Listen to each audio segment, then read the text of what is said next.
Hello everyone. In this video we're going to be taking a look at an article from The Verge published on July 6th written by Colin Letcher. Twitter reportedly suspended 70 million accounts. Hello everyone. In this video we're going to be taking a look at an article from The Verge that was published on July 6th written by Colin Letcher. Twitter reportedly suspended 70 million accounts in past 2 months in crackdown.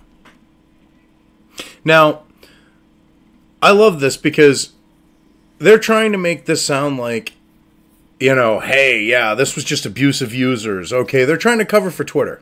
All right, because we know a lot of these accounts had to have been people right of Karl Marx, like conservatives and the like, libertarians, so on and so forth.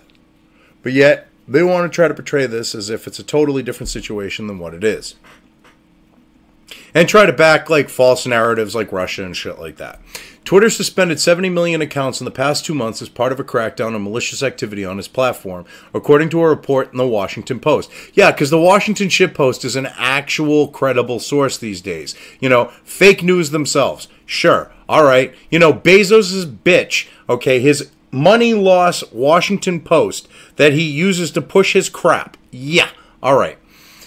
The rate of suspensions for May and June is reportedly twice the company's October 2017 suspension rate. Well, yeah, because we're getting into the swing of things for the midterm elections, and they're going to purge everyone that they possibly fucking can that's right of Karl Marx that could, possibly help to spread shit out there, on the note of,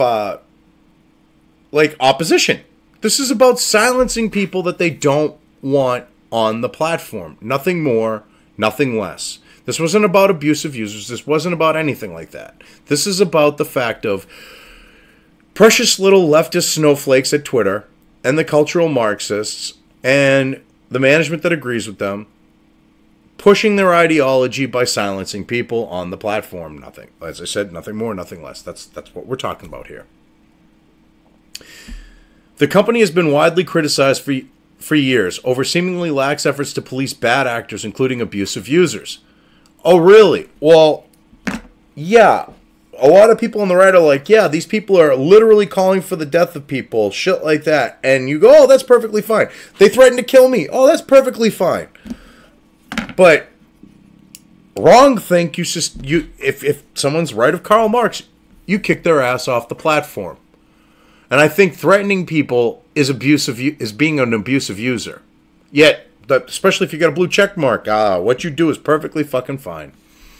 As the scope of Russian disinformation campaigns were revealed, Twitter, along with Facebook, has faced increasing pressures from the public to stop trolls and spam.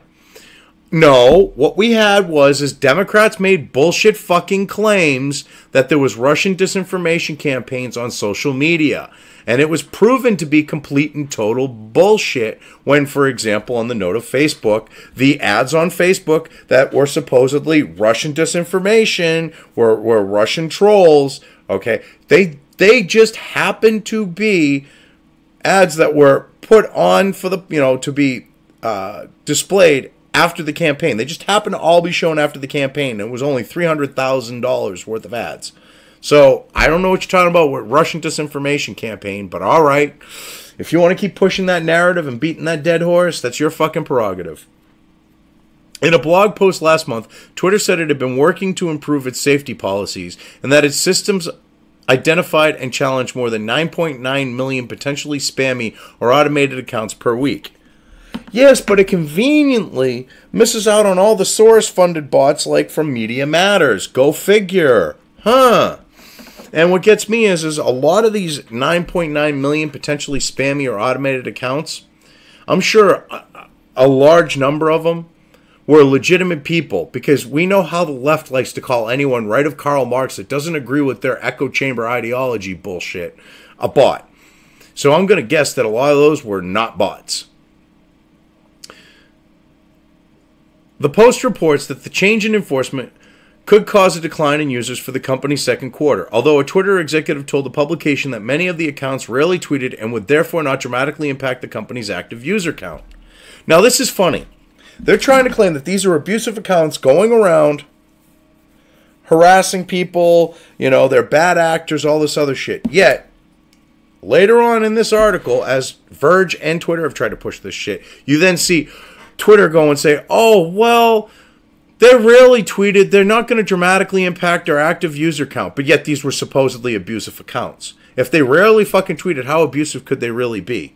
I'm going to say not much. A Twitter spokesperson said in a statement to The Verge that the company noted in its first quarter shareholder letter this year that ongoing information quality efforts have negatively impacted monthly users and that the efforts could continue to impact user numbers in the future. Now, here's the thing with this. Their information quality efforts, and I love how they're putting that into quotes, is all about censorship. Censoring right of Karl Marx, censoring non-leftists, censoring people who, support Donald Trump, who are pro-liberty, pro-freedom, pro-Second Amendment, pro-First Amendment, alternative media, all those people are getting nailed. And, the people who are doing those things or believe in those things are the ones getting nailed by this. Of course, it's going to impact your numbers, and it's going to keep impacting your numbers. But yet, you're trying to portray this as, oh, it's no big deal, 70 million abusive users, fake users, yada, yada, yada, bots, this, that. And this is just conveniently coming, a few months before the midterm elections. A massive purge of this scale right before the midterm elections just goes to show that the left is getting set to go on trying to push their shit again and hopefully regain some seats. And if this is being with this being an indication of their desperation, they are really fucking scared right now that they're going to lose in 2018, even if they do extreme shit like this. And this is all cover for this. Oh, well, we just booted 70 million users. Don't worry. Yeah, they were just abusive, but they barely tweeted. I mean, this should go to show you that what they're trying to claim and what reality is are two different things. But anyway, I think I've covered this well enough, so I'm just going to leave things here. If you liked this video, depending on where you are watching it, please give it an upvote or thumbs up. If you want to know when new content of mine hits the internet, don't forget to subscribe to one or more of my social media or video accounts listed here. Also, with YouTube, don't forget to ring that bell. You can find all of my video content on both BitChute and YouTube. This may not be the case with other places I upload to, but I will try to minimize this happening. You are always welcome to interact with me at any of these sites on the list, so feel free to do so. If you have anything you want me to cover in a video, when it comes to news or current events, send it right along to me. I will try to do my best to cover it. As always, thank you for watching.